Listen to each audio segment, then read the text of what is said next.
السلام عليكم، مرحبا بكم أعزائي المشاهدين في قناة نور شانيل.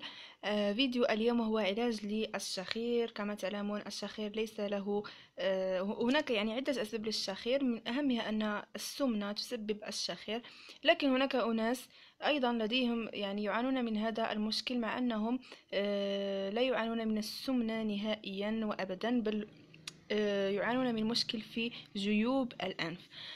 طبعا الأسباب والكثير سوف أترك أسفل في صندوق الوصف، ذلك عند طلبكم لعدم تطويل الفيديو والدخول مباشرة إلى الوصفة. إذن علاج الشخير سوف نحتاج هناك علاجين في نفس اليوم. أولا سوف نحتاج إلى زيت الزيتون. كما ترون هنا زيت الزيتون يقوم المريض أو المريضة بهذا الداء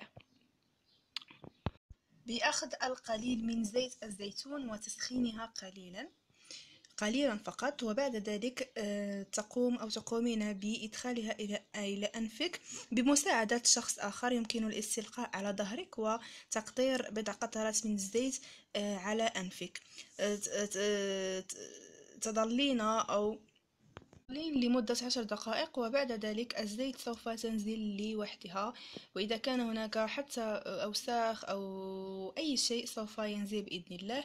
طبعا تسخينها قليلا فقط، احذروا أن تحرقوا أنفسكم، قليلا فقط، أو تدفئتها بمعنى آخر، وذلك فوق حمام مريم، وليس لا تضعي الزيت في إناء منه إلى النار، لا، يجب أن تضعي الزيت فوق حمام مريم.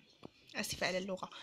المهم، أما العلاج الثاني فهو البابونج. كما ترون هنا لدي أعواد البابونج بهذا الشكل.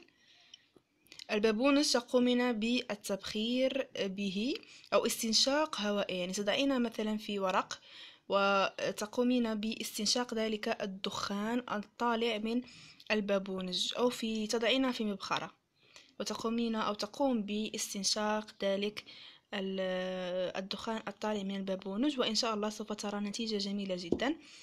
كان هذا هو فيديو اليوم. أتمنى أن يكون الشرح كاف ووافٍ لكي لجميع الناس.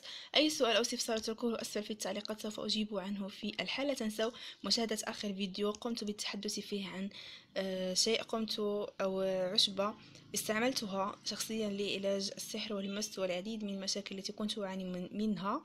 جزء بسيط فقط من الأشياء التي استعملتها، لكنها عشبة رائعة جدا. سوف أترك رابط الفيديو أيضا أسفل في صندوق الوصف، وهنا فوق الفيديو لكي تدخلوا إليه مباشرة. لا تنسوا الاشتراك في القناة، لايك لهذا الفيديو، وإلى اللقاء.